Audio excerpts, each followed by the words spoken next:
દર વર્ષે હજારોની સંખ્યામાં લીગલી કે ઇલીગલી વિદેશ જઈને ખોટી સ્ટોરીઝ રજૂ કરીને અસાયલમ માંગતા ભારતીયો દેશની પ્રતિષ્ઠાને હાનિ પહોંચાડે છે તેવી કબૂલાત ખુદ ભારત સરકારના વિદેશ રાજ્યમંત્રી કીર્તિવર્ધન સિંઘે સંસદમાં કરી છે.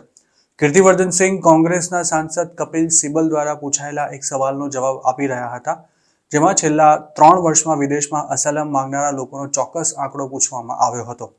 તેના જવાબમાં વિદેશ રાજ્યમંત્રીએ જણાવ્યું હતું કે વિદેશમાં અસાયલમ માંગતા લોકો માત્ર પોતાના અંગત ફાયદા માટે દેશ અને સમાજની પ્રતિષ્ઠા પર ધૂળ ઉડાડવાનું કામ કરે છે.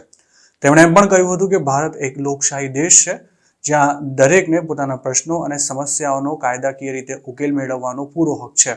છેલ્લા 3 વર્ષમાં અસાયલમ માંગનારા લોકોનો આંકડો રજૂ કરવા પર અસમર્થતા દર્શાવતા તેમણે એમ પણ જણાવ્યું હતું કે અસાયલમ એપ્લિકેશનનો કુલ આંકડો, તેના માટેના કારણો અને તેમના દાવાને મંજૂર કે ના મંજૂર કરાયાના આંકડા જે તે દેશની સરકારો દ્વારા પાયરસી અને ડેટા પ્રોટેક્શન લોને કારણે જાહેર નથી કરવામાં આવતા, જેથી ભારત સરકાર પાસે પણ તેની ચોક્કસ માહિતી ઉપલબ્ધ નથી.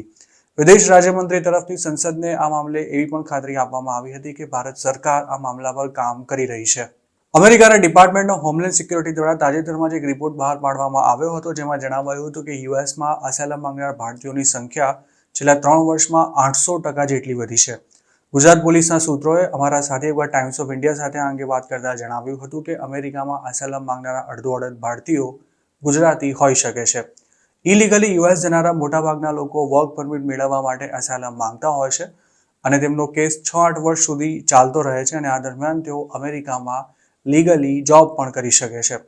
અમેરિકાના પ્રેસિડેન્ટ બનવા જઈ રહેલા ડોનાલ્ડ ટ્રમ્પ આ પ્રકારના અસાયલમ સીકર્સને ઇકોનોમિક ઇમિગ્રન્ટ તરીકે પણ ઓળખાવે છે, જે માત્ર કમાણી કરવા જ ઇલીગલી અમેરિકા આવતા હોય છે. અસાયલમ માંગવા માટે મોટાભાગના લોકો પોતે અમુક રાજકીય પક્ષ સાથે જોડાયેલા હોવાથી બીજા રાજકીય પક્ષ તરફથી પોતાને ખતરો છે તેવી સ્ટોરી બનાવતા હોય છે. આ સિવાય ઘણા લોકો પોતે અમુક ધર્મ માનતા હોવાથી ઇન્ડિયામાં સેફ નથી તેવી પણ વાર્તા કરતા હોય છે.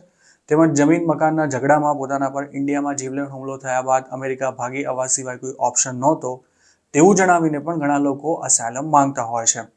હવે તો અમેરિકા જ નહીં પરંતુ કેનેડા, યુકે તેમજ ઓસ્ટ્રેલિયામાં પણ અસાયલમ માંગનારા ભારતીયોની સંખ્યા વધી રહી છે. અસાયલમ તેવા જ લોકો માંગી શકે છે કે જેમનો દેશ યુદ્ધગ્રસ્ત હોય, દેશમાં સિવિલ વોર ફાટી નીકળ્યું હોય કે પછી સરકાર પોતાની સામે અવાજ ઉઠાવનારા લોકો પર જુલમ આચરતી હોય. સ્વાભાવિક છે કે ઇન્ડિયામાં આવી કોઈ સમસ્યા ન હોવા છતાં પણ લોકો વિદેશ જવા અને ત્યાં જ સેટલ થઈ જવા માટે ખોટા કારણો આપીને અસાયલમ માંગે છે, જેના કારણે આવા દેશોમાં ભારતની પ્રતિષ્ઠા ખરડાય છે, પરંતુ તેનાથી અસાયલમ માંગનાર લોકોને જાણે કોઈ ફરક જ નથી પડતો. જોકે હવે અમેરિકાએ અસાયલમ માંગનારા ઇલીગલ ઇમિગ્રન્ટ્સને એન્ટ્રી આપવાના તેમજ તેમનો અસાયલમનો દાવો મંજૂર કરવાના ધારાધોરણો ખૂબ જ કડક બનાવી દેતા ઘણા ગુજરાતીઓ છેલ્લા 3-4 મહિનામાં ડિપોર્ટ થઈને પાછા આવ્યા છે, જ્યારે ઘણા હજુ જેલમાં પણ છે. સૂત્રોનું માનીએ તો ટ્રમ્પના સત્તા પર આવતા જ હાલ પેન્ડિંગ રહેલા 1 મિલિયનથી પણ વધુ અસાયલમના કેસીસનો નિવેડો લાવવા માટે યુદ્ધના ધોરણે કાર્યવાહી શરૂ થઈ શકે છે અને જો આમ થયું તો જેમના અસાયલમના દાવા રિજેક્ટ થશે તે બધાને ઇન્ડિયા પાછા આવવું પડશે.